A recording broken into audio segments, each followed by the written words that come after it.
에베소서 1장 20절에서 23절의 말씀 다 같이 합독하도록 하겠습니다. 그 능력이 그리스도 안에서 역사하사 죽은 자들 가운데서 다시 살리시고 하늘에서 자기의 오른편에 앉히사 모든 정세와 권세와 능력과 주관하는 자와 이 세상뿐 아니라 오는 세상에 일컫는 모든 이름 위에 뛰어나게 하시고 또 만물을 그 발 아래 복종하게 하시고 그를 만물 위에 교회의 머리로 주셨느니라. 교회는 그의 몸이니 만물 안에서 만물을 충만케 하시는 자의 충만이니라. 아멘. 사도 바울께서는 1장 1절과 2절에서 인사말을 마치시자마자 3절에서부터 14절까지 성삼위일체 하나님께서 하신 일을 praise 찬양했고, 그리고 15절에서 19절까지는 성삼위일체 하나님께 prayer 기도했습니다. 그리고 20절에서부터 23절까지는 성경 원어 문법적으로는 그 부가적인 부분이라고 할 수 있어요. 부가적인 부분입니다. 제가 이렇게 말씀을 드린 이유는 20절의 그 말씀은 그 능력이라고 시작하고 있습니다.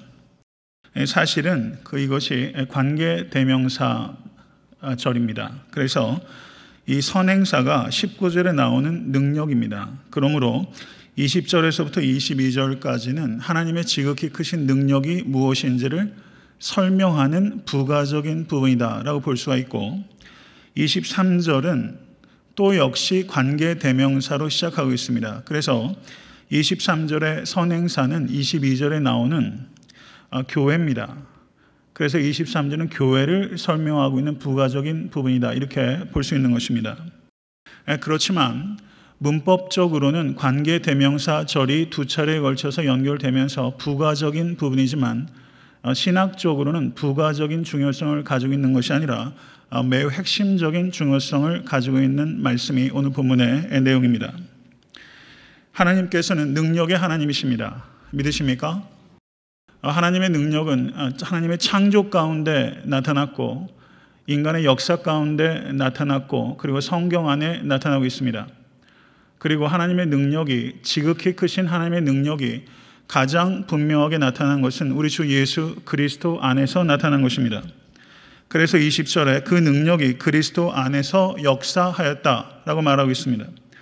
그리고 그리스도 안에서 역사했던 그 능력이 그리스도인인 우리들 안에서 역사하고 있습니다.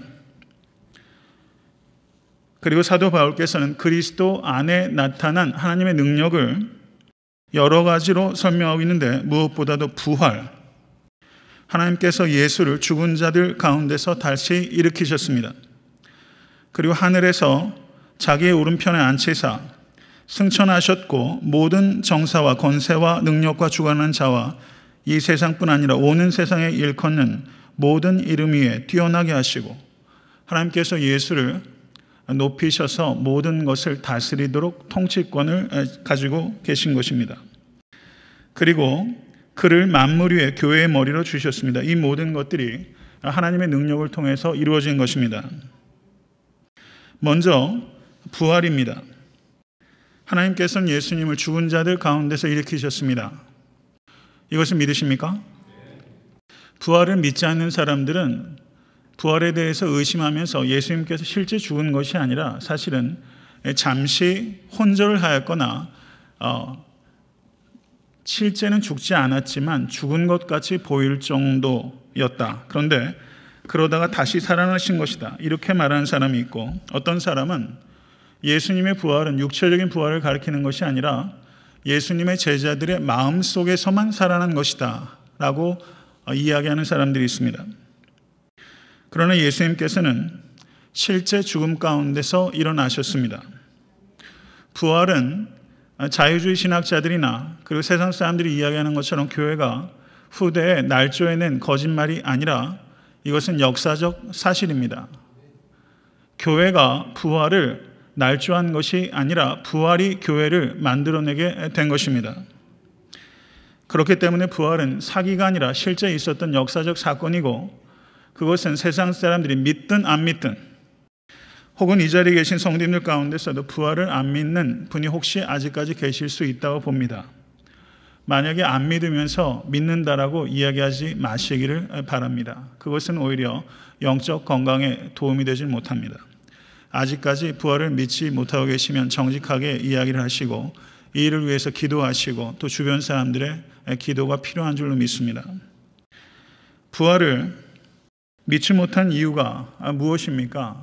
그것은 아마 두 가지로 말할 수 있을 것입니다. 그런 것은 경험할 수 없기 때문이고 내가 이해할 수 없기 때문에 나는 부활을 믿지 못한다. 실증적으로 내가 경험하지 못하면 그리고 이해하지 못하면 그 존재 자체를 부인하는 것입니다. 그러나 우리가 조금만 더 생각을 해보면 내가 알지 못하는 것은 다 존재하지 않는다 라는 쪽과 내가 이해하지 못하는 것도 존재할 수 있다 라는 쪽과 어느 쪽에 서는 것이 더 지성적이고 객관적인 태도로 생각됩니까? 내가 알지 못하고 경험하지 못하는 세계라 할지라도 그것은 분명히 존재할 수 있다라는 가능성을 열어두시는 겸손함을 갖는 여러분과 제가 될 수 있게 간절히 바랍니다. 부활을 반대하는 사람들은 부활이 이성적이지 못하다고 이야기하는 것입니다. 그런데 기독교인들은 이렇게 말할 수 있어야 됩니다. 실제 부활을 부인하는 사람들은 자신의 이성을 가지고 깊이 생각한 결과 부활이 불가능하다라는 결론에 도달한 것이 아니라 부활은 불가능하다라고 단정짓고 한 번도 이성을 사용해 본 적이 없이 부활을 부인하는 경우가 거의 대부분입니다. 저는 진정한 지성인의 태도라면 부활에 대해서 무조건적으로 회의할 것이 아니라 부활에 대해서 회의하는 그 생각 자체에 대해서 생각하는 것이 지성인의 태도라고 생각이 됩니다. 모쪼록 이 자리에서 아직도 부활을 믿지 않고 계시는 성도님들이 계시다면 아니면 주변의 분들 가운데 지인들 가운데 부활을 믿지 못하고 계신 분들이 계시다면 편견 없이 성경을 한번 읽어보도록 권면하실 수 있게 되기를 바랍니다. 성경에 나오는 부활의 이야기들을 깊이 상고해 보시도록 요청해 보시기를 바랍니다. 성경에는 부활의 주님을 만났다고 밖에는 설명할 수 없는 사람들의 이야기가 기록되어 있습니다. 적어도 성경을 편견 없이 읽게 되면 부활을 무턱대고 불가능하다고 말하기는 매우 어려워질 것입니다. 사랑하는 성도 여러분, 예수님께서는 부활하셨습니다. 이것은 역사적 사실입니다. 부활을 진심으로 믿는 성도에게는 이 부활의 신앙은 죽음조차도 끝이 아니라는 것을 의미하는 것입니다. 내가 부활의 신앙을 가지고 있다면 그것은 내가 당하는 고난에 대해서 새로운 이해의 폭을 갖기 시작했다는 것을 의미하는 것입니다. 죽음조차 끝이 아니기 때문에 삶에 닥치는 어떠한 고난도 그것은 끝이 아닙니다. 그것은 끝도 없이 들어가는 동굴이 아니라 언젠가는 끝나게 될 터널입니다. 부활의 신앙을 믿는 성도에게는 아무것도 끝이 아닙니다. 하나님께서 시작이요 끝입니다. 이것을 믿으시는 여러분과 제가 될 수 있게 간절히 바랍니다. 그렇기 때문에 하나님께서 예수를 죽은 자 가운데서 일으키셨다는 이 역사적 사실을 믿는 성도는 자신의 삶을 예수님께서 부활하셨다는 이 진리의 증거로 만들어가는 삶을 삽니다. 하나님께서는 부활을 과학적인 논증을 통해서 증명하시려고 하신 적이 없습니다. 그것은 성도들이 부활의 주님을 만났다고 밖에는 설명할 수 없는 삶의 변화로 예수님의 부활을 입증하십니다. 그렇기 때문에 이 자리에 계신 여러분과 저 그리고 이 땅에 있는 모든 그리스도인들이 부활의 증거가 되는 것입니다. 모쪼록 여러분과 저의 변화된 삶이 예수님께서 죽음 가운데서 일으켜지셨다는 것에 대한 확고한 증거가 될 수 있게 되기를 주님을 간절히 축원합니다. 예수님께서는 부활하셨을 뿐만 아니라 하늘로 승천하셔서 하늘 보좌 우편에 앉아 계십니다. 하나님께서는 예수님을 모든 정사와 권세와 능력과 주관하는 자와 이 세상뿐만 아니라 오는 세상에 일컫는 모든 이름 위에 뛰어나게 하시고 만물을 그 발 아래 복종시키십니다. 저는 오늘 이 시간 예수님의 승천에 대해서 한번 생각해 보려고 해요. 부활의 주님께서는 그 40일 동안 부활의 몸을 몇몇 사람들에게 보이시고 하늘로 승천해 버리셨어요. 예수님께서 왜 이 땅에 머물지 아니하시고 하늘에 승천하는 방식을 택하셨을까요?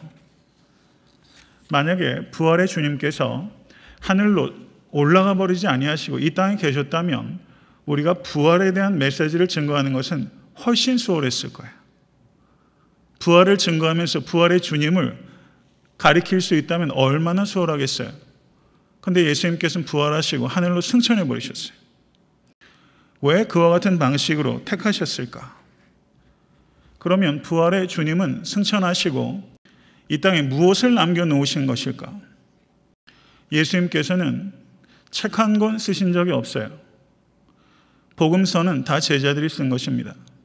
서신서도 예수님께서 직접 쓰신 것 아니에요. 제자들이, 사도들이 쓴 것입니다. 예수님께서는 집도 남기신 바가 없어요. 인자는 머리 둘 곳이 없다고 했어요. 우리는 존 웨슬레의 집을 가서 거기 방문할 수 있지만 예수님의 집을 방문할 수 없어요. 예수님의 집은 어딘지 몰라요. 예수님 집 한 채 남기지 않으셨습니다. 예수님은 시신도 남기지 않았어요.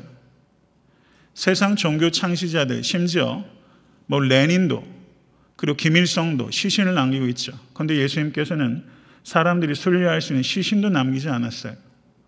그렇다고 거창한 왕조를 세우지도 않았어요. 예수님께서는 그냥 승천해 버리셨어요. 예수님께서는 이 땅에 무엇을 남기셨습니까? 사람을 남기셨어요. 그 사람들을 교회라고 하는 것입니다. 예수님께서는 하늘로 승천해 버리시고 이 땅에 불과 몇 명 안 되는 사람들을 남기셨고 그것을 교회가 된 것입니다. 예수님의 명예와 그리고 하나님 나라의 영광을 교회에 완전히 거르신 것입니다. 예수님께서는 승천하심으로 교회가 예수님의 몸이 되라고 교회에게 사명을 주셨습니다. 이것에 대해서 사도 바울께서는 23절에 교회는 그의 몸이니라고 말씀했습니다. 교회를 가리키는 은유가 성경에 여러 가지가 나옵니다.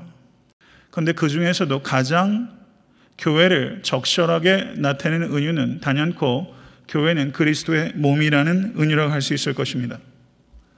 그렇기 때문에 교회는 그리스도의 몸으로서 그리스도의 손으로, 그리스도의 발로, 그리스도의 눈으로, 그리스도의 귀로, 그리스도의 손으로 그리스도께서 하신 일들을 연장해서 하라고 명령을 받은 그리스도의 성육신입니다. 이것을 신학자들은 교회를 성육신의 연장이라고 표현했습니다. 이것을 우린 깊이 생각해야 됩니다. 예수님께서는 승천하셨고 예수님의 임재와 예수님의 능력에 현존하는 증거로서 교회를 이 땅에 남겨두신 것입니다. 이것이 교회입니다. 아멘.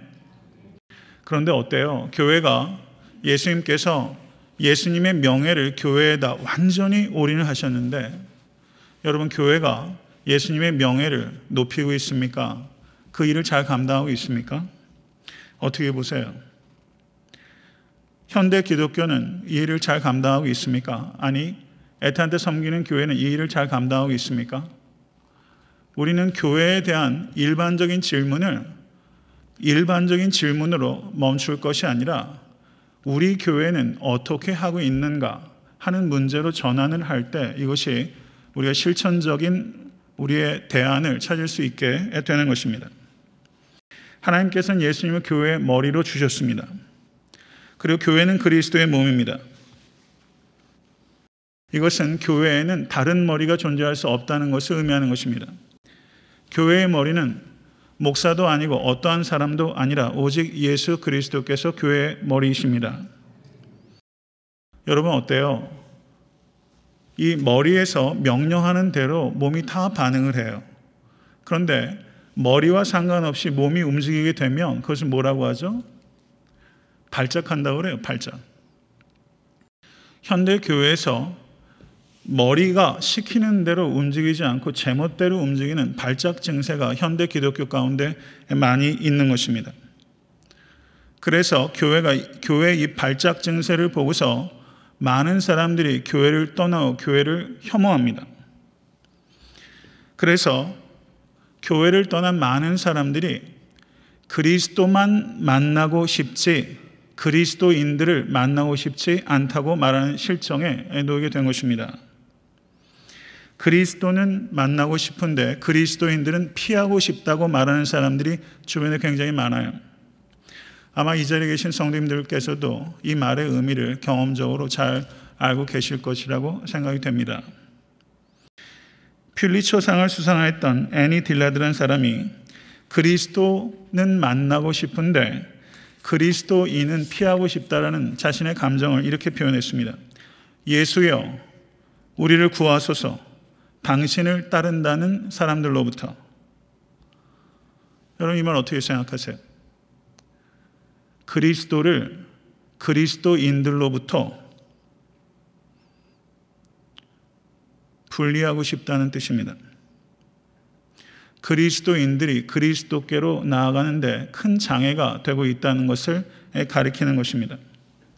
성도 여러분, 교회는 분명히 실망스러운 모습을 많이 가지고 있는 것이 사실입니다. 우리가 원인에 대해서 진단을 바르게 내리지 못하면 그 뒤에 치유책을 찾을 수가 없습니다. 현대 기독교의 여러 가지 이 산적해 있는 문제들에 대해서 우리는 아플 만큼 정확하게 현실을 직시해야 될 필요가 있습니다. 교회는 매우 실망스럽게 합니다. 아마 여러분들도 교회로부터, 특별히 목회자로부터 굉장히 많은 실망을 가지고 왔을 것이 생각이 되고 저 역시도 그런 실망감을 가지고 오래 살았던 사람입니다. 그러면 우리가 교회에 대해서 어떠한 이해를 가지고 있어야 되는가? 현대 기독교가 매우 실망스러운 것이 분명하지만 우리가 교회에 대해서 실망만 하고 있을 것인가? 우리는 교회를 어떻게 바라봐야 할 것인가? 우리는 애타한테 섬기는 교회, 여러분 어떠세요? 저희 교회 성도님들 가운데 1년 새 오신 분이 한 반은 넘으세요. 오시고 나니까 여기는 완전히 다른 교회입니까?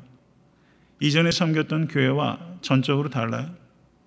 어떤 부분은 아마 더 나쁘고 더 안 좋은 부분도 있을 것이라 저는 생각이 돼요. 교회 구성원들이 월등히 차이가 있습니까? 이전에 교회에서 같이 신앙생활을 했던 사람들과 여기는 완전히 다른 사람들이 있나요? 혹시 더 고약하지 않습니까? 애타한테 섬기는 교회에 오셨어도 저는 많은 것들을 실망하고 계시려 생각이 돼요. 여기는 유토피아가 아닙니다.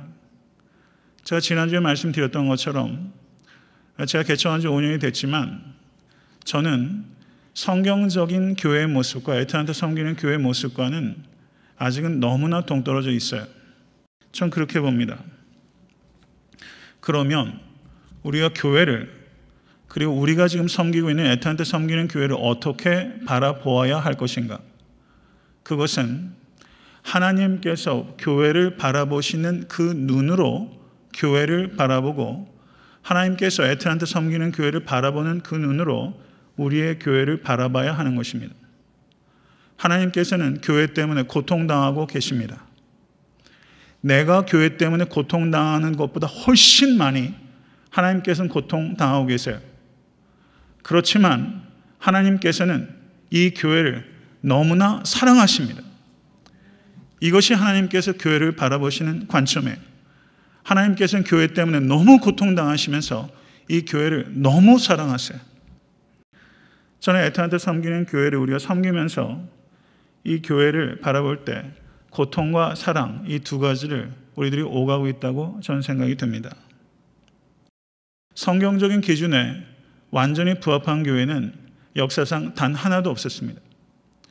우리가 초대교회로 돌아가자라는 모토를 많이 이야기를 하고 사도행전적인 교회를 꿈꾸며 그 교회로 되돌아가자라는 말하지만 그 교회 역시 완전한 교회는 아니었습니다. 하나님께서 원하시는 교회 이상과 완전하게 그 표적에 가서 맞아떨어지는 교회는 역사상 단 하나도 없었습니다. 교회가 불완전하다는 이유 때문에 교회를 떠날 수 없다는 것을 말씀을 드리는 것입니다. 만약에 교회가 불완전한 이유 때문에 만약에 떨어져 나간다면 그것은 마치 이 불길이 연약하다 할지라도 석탄길이 모여 있을 때 나 혼자 떨어져 나가면 이 하나가 불길이 굉장히 센 것 같지만 혼자 떨어져 나가면 이내 싸늘하게 식어버리게 되는 것처럼 이 교회가 우리에게 분명히 실망을 주는 대단한 고통을 우리에게 가져가는 것이지만 하나님께서는 우리가 떨어져 나간 석탄과 같이 신앙생활하는 거 원치 않습니다. 신앙생활은 개인적인 종교생활이 아니라 공동체적인 생활 방식입니다. 이것을 기억하실 수 있는 여러분과 제가 될 수 있길 간절히 바랍니다. 그 필립 얀 씨가 쓴 책 중에 나의 고민, 나의 사랑이라는 교회론에 대한 짧은 책이 있어요. 필립 얀 씨의 책을 좋아하시는 분들이 많이 있을 것이라 생각이 되는데 저는 특별히 그분이 가지고 있는 문장력이 대단한 것 같아요. 그 문학적인 감수성이 굉장히 있으신 것 같아요. 그런 면에서 저에게 굉장히 많은 그 유익을 주어왔는데 나의 고민, 나의 사랑이라는 그 책의 1장에 보면은 거기에 그 인용문이 하나 있어요. 그런데 이 이야기가 우리가 교회를 어떻게 바라봐야 될지 굉장한 인사이트를 우리에게 준다고 저는 생각이 듭니다. 제가 소개하겠습니다. J.R. 파워스라는 소설가가 있는데 그 사람이 쓴 책 가운데 푸르게 돋아난 밀에 나오는 내용을 그 필립 얀 씨가 인용하고 있습니다. 경청하십시오. 빌, 이 큰 배는 낡아서 삐걱거리고 이리저리 흔들린다네. 그래서 구토가 날 때도 있지. 하지만 이 배는 결국엔 목적지까지 잘 간다네. 언제나 그랬고 앞으로도 영원히 그럴 걸세. 자네가 있든 없든 상관없이 말일세. 여기에서 이 빌은 이 교회 때문에 실망하고 있는 많은 현대 기독교인들, 바로 나의 고민을 나타낸다고 봅니다. 교회 안에서 신앙생활하다 보면 구토가 나요. 도대체 이게 뭔지 모르겠는 거예요. 구토가 날 만큼 흔들려요. 그런데 결국은 그 배가 목적지에 도달해요. 언제나 그랬어요. 저는 이 사람이 여기에 쓰고 있는 이 내용이 우리가 교회를 바라봐야 되는 우리의 현실적인 시각을 우리에게 정확하게 지적해주고 있다고 생각이 됩니다. 사랑하는 성도 여러분, 이 현실에 있는 이 가시적인 교회는 정말 구역질이 날 정도로 우리를 괴롭게 하는 것도 사실이에요. 그렇지만 그 배는 반드시 하나님의 목적을 이루고 이 배를 통해서 하나님의 뜻이 이루어집니다. 이것이 하나님께서 교회를 바라보시는 관점이에요. 교회란 말이 에베소서에 처음 등장하고 있는 것이 1장 22절입니다. 교회가 그리스말로 에클레시아입니다. 이것에 대해서는 모르시는 분들이 한 분도 없으실 거예요. 에크, out of, 칼레오, 부르다. 세상으로부터 부르심을 받은 사람들, 그것이 교회입니다. 교회는 사람이 어떤 특정한 목적을 이루기 위해서 만들어낸 단체가 아니라 하나님께서 하나님의 목적을 위해서 예수 그리스도 피 위에 하나님 자신이 세우신 공동체입니다. 믿으십니까? 이것을 정말 믿으신 여러분과 제가 될 수 있게 간절히 바랍니다. 그렇기 때문에 교회는 건물이 아니라 사람들, 성도들 자신입니다. 옆에 있는 성도님 한번 보시면서 이렇게 한번 얘기해 보시겠습니까? 참 아름다운 교회이십니다. 참 아름다운 교회이십니다. 쑥스러우세요? 이 말 맞아요? 틀려요? 교회라는 걸 못 믿는 거예요? 아름답다는 것을 못 믿는 겁니까? 어느 쪽을 못 믿는 거예요? 우린 참 아름다운 교회예요. 우리 한 사람 한 사람이 마치 외형적인 건물이 벽돌 하나하나를 통해서 결국 완성이 되는 것처럼 우리 한 사람 한 사람이 교회, 우리 자체가 교회고 우리가 그 벽돌 하나하나에 서로가 얼마나 소중한지 몰라요. 벽돌 하나가 얼마나 소중한데요. 그리고 우리는 더 아름다운 교회가 되어가고 있는 중입니다. 이것을 믿으실 수 있는 여러분과 제가 될 수 있게 간절히 바랍니다. 교회를 은유하는 많은 은유 가운데 그리스도의 몸에 비유하는데요. 몸이라는 것은 이게 가만히 보세요. 이게 어디까지가 손이고 어디까지가 팔뚝이고 이 연결되는 데가 사실상은 그렇죠. 결국은 몸이라는 것은 하나예요. 그리스도의 몸이란 은유는 우리는 결국 하나다라는 것을 이야기하는 것이고, 제가 늘 강조하는 것처럼, 성경이 항상 그러한 것처럼 교회는 유니티, 하나됨이 있습니다. 이것이 그리스도의 몸이 전달하는 첫 번째 메시지예요.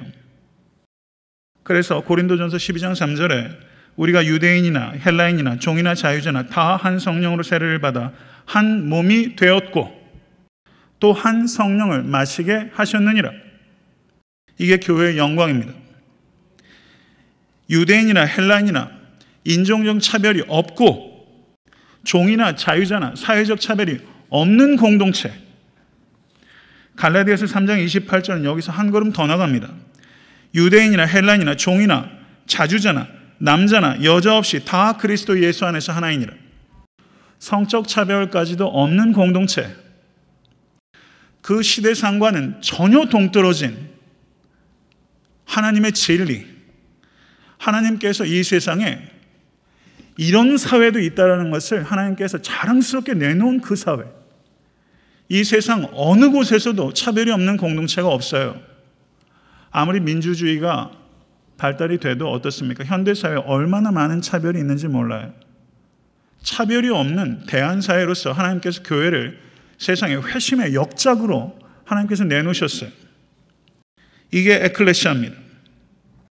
교회 안은 그렇기 때문에 줄서기도 없고 줄 긋기도 없어요. 세상 사람들은 얼마나 줄 많이 서는지 몰라요. 줄 서야 되잖아요. 군대에서도 줄이고 세상 일도 줄이에요. 근데 교회 안에는 줄서기 없어요. 줄 긋기도 없어요. 우리 안에는 단 한 가지만 있어요. 예수 안에 있는가 아닌가. 우리는 예수 안에 있다라는 것 하나로 완전히 하나인 이퀄한 공동체예요. 우린 역할만 다를 뿐이지 지위가 다른 게 아니에요. 우린 한 몸입니다. 사탄은 그런데 이 교회, 이 영광, 예수 그리스도 안에서 완전한 하나 된 이 대한사회, 이 대한사회를 사탄은 깨려고 혈안이 되어 있어요. 교회 안에 차별이 있습니까? 없습니까? 실제 있어요? 없어요? 차별 있어요? 없어요? 차별 있어요. 차별이 있어요. 애타한테 섬기는 교회 안에도 차별이 있습니까? 없습니까? 이거는 한번 깊이 한번 생각해 보세요. 차별이 없어야 돼요.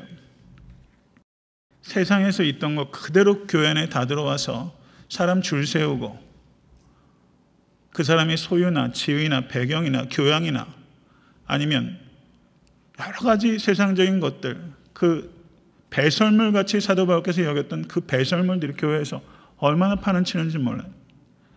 대한사회로 예수께서 예수 그리스도의 피 위에 세워진 이 교회가 하나님의 그 회심의 역작이 오히려 하나님의 영광을 높이지 못하고 하나님의 영광을 바닥에 떨어뜨리는 이런 일들을 교회에서 우리는 보면서 실망하고 있습니다. 사탄은 분열의 영입니다. 사탄은 거짓의 영입니다. 교회 안에서 분열을 조장하는 모든 배후에는 사탄이 있다고 말할 수 있습니다. 이것을 우리가 항상 생각해야 됩니다. 목회자도, 교회 리더들도, 평신도도, 그 누구도 이 분열을 일으킬 때는 그 배후에 사탄의 영이 있다는 것을 우리는 분별해야 되는 것입니다. 그렇기 때문에 교회가 하나 되는 것을 지키는 것은 제가 누누이 강조하지만 제일 지키기 어려운 게 하나됨이에요. 이거 굉장히 어려워요. 하나됨은 구호로 지켜지지 않아요. 제가 설교 몇 번 한다고 지켜지지 않아요. 하나됨을 지키기 위해서는 지혜도 필요하고 희생도 필요하고 단호함도 필요하고요. 하나됨을 지키는 것은 참 어려워요. 그런데 하나됨은 반드시 지켜야 하는 것입니다. 그렇기 때문에 하나됨을 위해서 기도하는 성도 되실 수 있게 주님을 간절히 축원합니다. 기도하지 않고는 이것은 영적 전쟁이기 때문에 하나됨을 지킬 수 없습니다. 저도 이 일을 위해서 기도하지 않으면 그냥 인간적인 생각을 하게 되는 거예요. 그러면 오히려 문제를 해결하려고 하다 어지러워져요.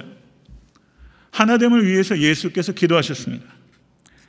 우리와 같이 저희도 하나가 되게 하옵소서.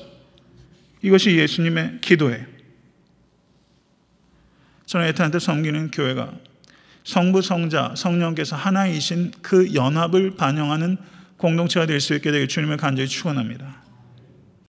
월드컵이 하게 되면 이제 붉은 악마들 옷 입고서 이제 대단 야단 법석에 굉장한 하나됨 같아요. 붉은 악마들 연합이 있죠. 교회 연합, 세상에 있는 연합들이 있잖아요. 동호회, 아니면 동창회, 향후회, 해병대, 해병대이신 분들은 대단하시더라고요. 미국에 와서도 뭐 기수 되게 따지시고, 그런 세상에 있는 많은 기관과 단체들이 하나라고 얘기를 하는데 교회의 하나됨이 과연 그런 하나됨만큼이라도 되고 있는지, 이것에 대해서 우린 깊이 생각하실 수 있게 간절히 바랍니다. 애타한테 섬기는 교회와 진정으로 연합하는 공동체가 될 수 있도록 기도하시고 이 일을 위해서 헌신하실 수 있게 되길 주님을 간절히 축원합니다. 그 다음은 교회의 다양성입니다.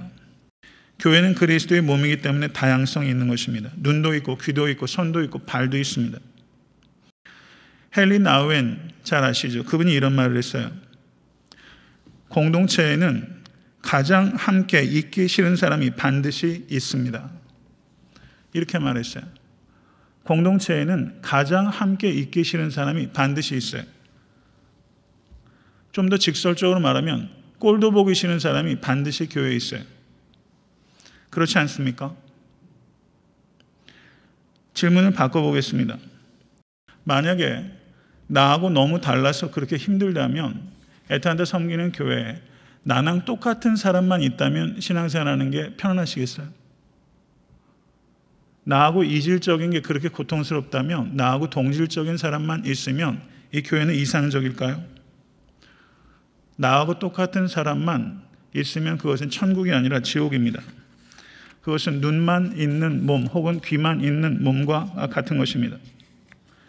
교회에 나와 같은 성도들뿐만 아니라 나와 다른 성도들이 있다라는 것에 대해서, 차이가 있다라는 것에 대해서 여러분 어려운 측면이 분명히 있지만 그 차이를 인정하고 차이를 누릴 수 있는 그런 다양성이 인정이 되는 공동체가 될 수 있도록 마음을 넓히시는 여러분과 제가 될 수 있게 간절히 바랍니다. 존 웨슬레 어머니가 그 자녀 교육으로 유명한 분입니다. 이분에게 19명의 자녀가 있었어요. 대단한 여인이 아닐 수 없습니다. 19명의 자녀가 있는데 사람들이 묻는 거예요. 19명 중에서 누가 제일 사랑스럽냐고 물어요. 그러면 이때 이 수잔나는 그렇게 대답하곤 했다는 겁니다. 어떤 자식이 제일 사랑스럽냐고요? 어떤 자식이 병이 들면 그 자식이 병이 나을 때까지는 병든 자식이 제일 사랑스럽습니다. 어떤 자식이 집을 떠나 있으면 집 떠난 자식이 돌아올 때까지는 집 떠난 자식이 제일 사랑스럽습니다. 이 수잔나의 대답은 이 자식은 이래서 사랑스럽고 저 자식은 저래서 사랑스럽다고 대답하는 것이죠. 사랑하는 성도 여러분, 우리는 하나님의 은혜로 용서함 받은 죄인들입니다. 맞습니까? 저를 따라하십시오. 우리는 용서받은 찌질이들이다. 맞죠? 우린 용서받은 찌질이들이에요. 우린 다 용서받았어요. 용서받지 않고 이 자리에 있는 사람 한 사람도 없잖아요. 나는 내 행위로 구원받은 것처럼 할 수 없어요. 우린 예수 그리스도의 피 때문에 구원받은 사람이에요. 예수 그리스도가 아니면 이 자리에 있을 수 없어요. 이것을 항상 기억하실 때 다양성을 인정할 수 있게 되는 것입니다. 교회가 은혜의 공동체, 은혜의 성소가 될 수 있도록 하시기를 바랍니다. 교회 안에는 이런 사람 저런 사람 다 와야 돼요. 온전한 사람만 오는 경우가 어디 있습니까? 교회 안에 죄인들이 오는 공동체가 되어야 되죠. 그런데 죄인들이 오기 때문에 문제가 아니라 죄인들이 변화받지 못할 때 문제가 되는 거예요. 정말 중요한 것은 누구라도 찾아올 수 있는 공동체가 되어야 되되 여기에서 변화될 수 있어야 되는 거예요. 우리가 사활을 걸어야 되는 것은 그 부분이에요. 사랑하는 성도 여러분, 누구는 오면 안 돼 라고 말하는 것은 그것은 영적 오만이고 영적 무지예요. 그렇게 얘기할 수 있는 사람 한 사람도 없습니다. 많은 새로운 성도님들이 교회에 오세요. 그러면 저희 교회에서 신앙생활 하시기 전에 밖에서도 이런저런 인간관계에 얽혀서 직접적이든 간접적이든 사람에 대한 전 이해가 있잖아요. 그러다 보면 사람에 대해서 이런저런 품평들을 할 수 있습니다. 저는 그런 거 안 했으면 좋겠어요. 안 했으면 좋겠어요. 우리 교회는 누구라도 찾아올 수 있는 교회여야 됩니다. 누구라도 예수 그리스도의 은혜로 변화받는 공동체가 되어야 됩니다. 진정한 변화의 시작은 다른 사람의 변화로부터 시작되는 것이 아니라 내가 변할 때 시작되는 거예요. 가르쳐서 변화되지 않아요. 은혜 받아야 변화돼요. 이것을 항상 기억하실 수 있는 여러분과 제가 될 수 있게 간절히 축원합니다. 에베소 교회는 대부분의 사람들은 이방인 그리스도인들이었고 그중에 소수가 유대인 그리스도인들이었습니다. 그리고 이방인 그리스도인들 가운데는 아마도 상당수가 노예 출신들이었을 거예요. 그렇지만 그중에는 돈 꽤나 있다라는 부자들도 간혹 있고 그리고 사회적으로 지체가 높은 귀족들도 있었을 것입니다.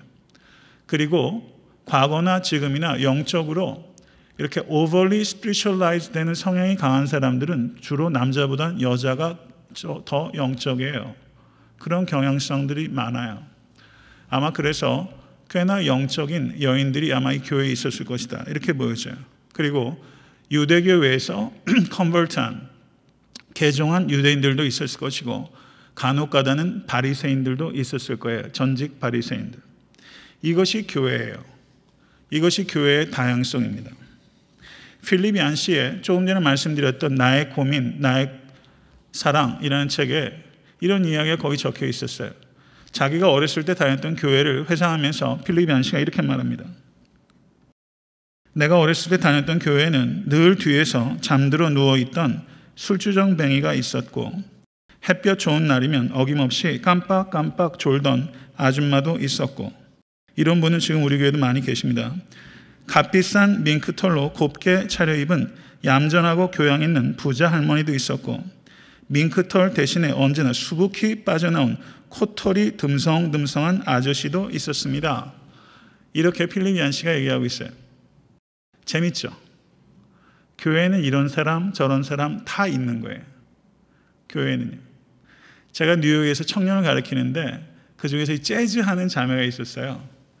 자기가 20대 때 교회를 머리를 파랗게 물들이고 왔대요.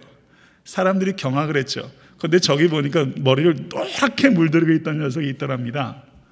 그 둘이 제가 청년부일 때 둘 다 30이 넘어서 제가 가르쳤던 아이인데요. 교회에는 파랗게 물들이고 있는 사람도 있고 노랗게 물들이고 있는 사람도 있고 청년들도 그때가 한때라는 거 알아요. 교회는 매우 다양한 사람. 그러면서도 굉장히 엄숙하게 옷차림을 하고 있는 사람도 있고 제가 미국 교회 잠깐 3년 동안 그 유학생활할 때 거기에 보면 80이 넘은 그 할아버지가 올겐 앞에서 피아노를 치고 있고 그리고 11, 7, 8살쯤 돼 보이는 아이가 이 깻잎 머리처럼 그 포마드로 2대8로 가르마를 쫙 하고서 앞에서 나팔을 불면서 찬양하는 사람도 있었고 그냥 어떻게 보면 굉장히 어울리지 않는 것 같은 다양한 조합들이 교회에 있어서 그냥 미국 교회 다니는데 그냥 그런 풍경이 즐거웠어요. 그냥 찬양을 해도 그냥 비슷한 에이지로 막 일색 뭐 이런 거 아니고요. 모르겠습니다. 제가 조금 그런 쪽을 좀 좋아해서 그런지 몰라도 뭔가 언밸런스인 것 같으면서 교회 안에 있는 그 다채로움 그런 것들이 저한테 굉장히 눈에 띄더라고요. 저는 애타한테 섬기는 교회가 군대같이 안 됐으면 좋겠어요. 교회는 통일적이어야 되지만 획일적이어서는 안 됩니다. 교회의 유쾌한 다양함, 이것이 필립 얀시의 표현이에요. 유쾌한 다양함, 그것이 교회 안에서 누려져야 됩니다. 하나님은 창조의 하나님이세요. 각종 종류대로 하나님께서 온 천하만물을 지으시는 것처럼 쌍둥이조차도 다르게 지으신 하나님. 저는 애타한테 섬기는 교회가 피차 안에 가지고 있는 그런 차이들이 즐겁게 누려지는 그런 공동체가 될 수 있게 되기를 간절히 바랍니다. 한 가지만 더 말씀을 드리고 설교를 맺고자 합니다. 제가 누차 이야기를 하지만 애틀랜타 섬기는 교회를 바라보는 우리의 눈은 애틀랜타 섬기는 교회의 현재 모습이 아니라 우리가 되고 싶어하는 모습, 그것이 여러분과 저의 소망이에요. 애틀랜타 섬기는 교회가 어떤 교회가 되고 싶어하는가, 이것을 이해하셔야 됩니다.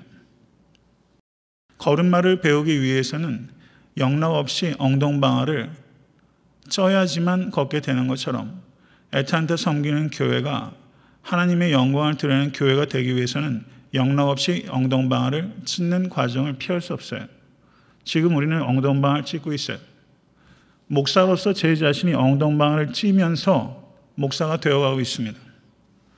엉덩방아를 찢는 일 자체에 대해서 우리가 그걸 회피하려고 하거나 아니면 그것에 대해서 지나치게 실망하는 것은 교만입니다. 얼 파머라는 목사님이 계셨어요. 이야기 하나만 더 드리고 말씀을 맺는데 경청하십시오. 어떻게 이런 글을 쓸 수 있었을까? 참 놀랍다는 생각을 했어요. 한 고등학교 관현악단에서 베토벤의 운명 고향곡을 연주했어요. 고등학교 학생들이. 그 연주는 고등학생들이 연주하는 수준을 넘어서지 못했어요. 그래서 어떤 사람들이 이 얼 파머 목사에게 묻습니다.